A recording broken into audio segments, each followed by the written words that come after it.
आज हम पढ़ेंगे कक्षा 8 के गणित का तीसरा अध्याय। इस अध्याय के प्रश्नावली 3.4 का 5वां सवाल है, बताइए एक आयत उत्तल चतुर्भुज कैसे है।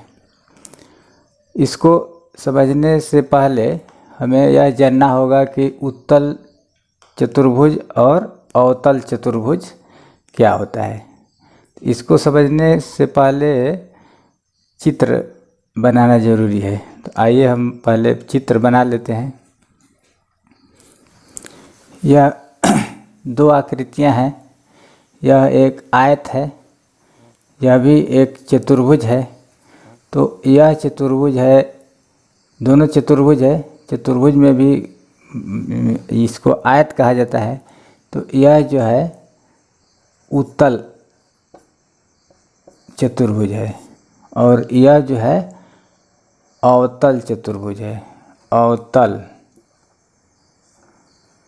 चतुर्भुज।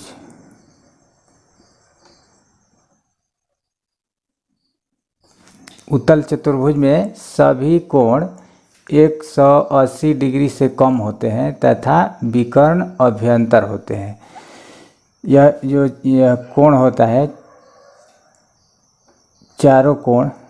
ऐसे तो यह आयत है तो इसका चारों कोण 90 डिग्री है, लेकिन और भी जितना भी चतुर्भुज होगा उत्तल चतुर्भुज उसका कोई भी कोण 180 से अधिक नहीं होगा, तो उसको हम कहते हैं उत्तल चतुर्भुज।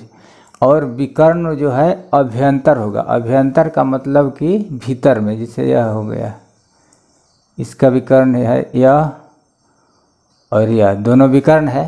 तो यह अभ्यंतर मतलब अंदर में है, चतुर्भुज के भीतर में यह दोनों विकर्ण है। तो इसको कहा जाता है उत्तल चतुर्भुज। लेकिन अवतल चतुर्भुज में जो विकर्ण होता है, एक विकर्ण तो अभ्यंतर रहता है यह, लेकिन दूसरा विकर्ण जो होगा यह बाहर में होगा, बहिर्भाग में। अवतल चतुर्भुज में एक कोण 180 से अधिक होता है और एक विकर्ण बहिर्भाग में होता है।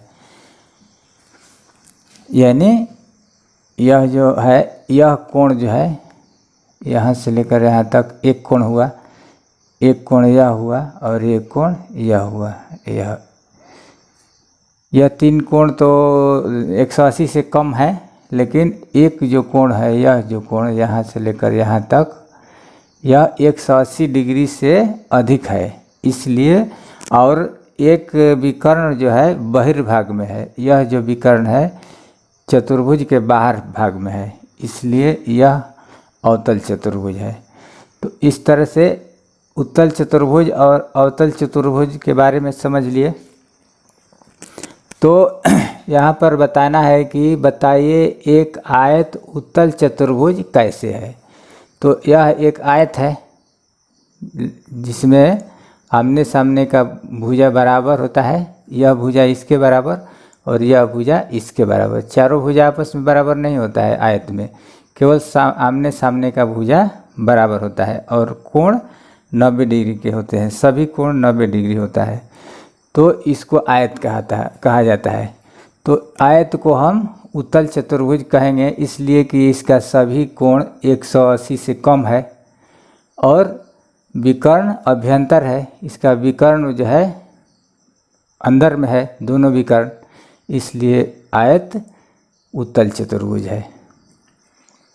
तो इसका आंसर लिखना पड़ेगा इस तरह से।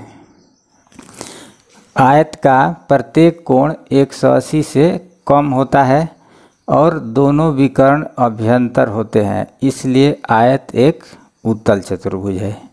यही इसका आंसर होगा।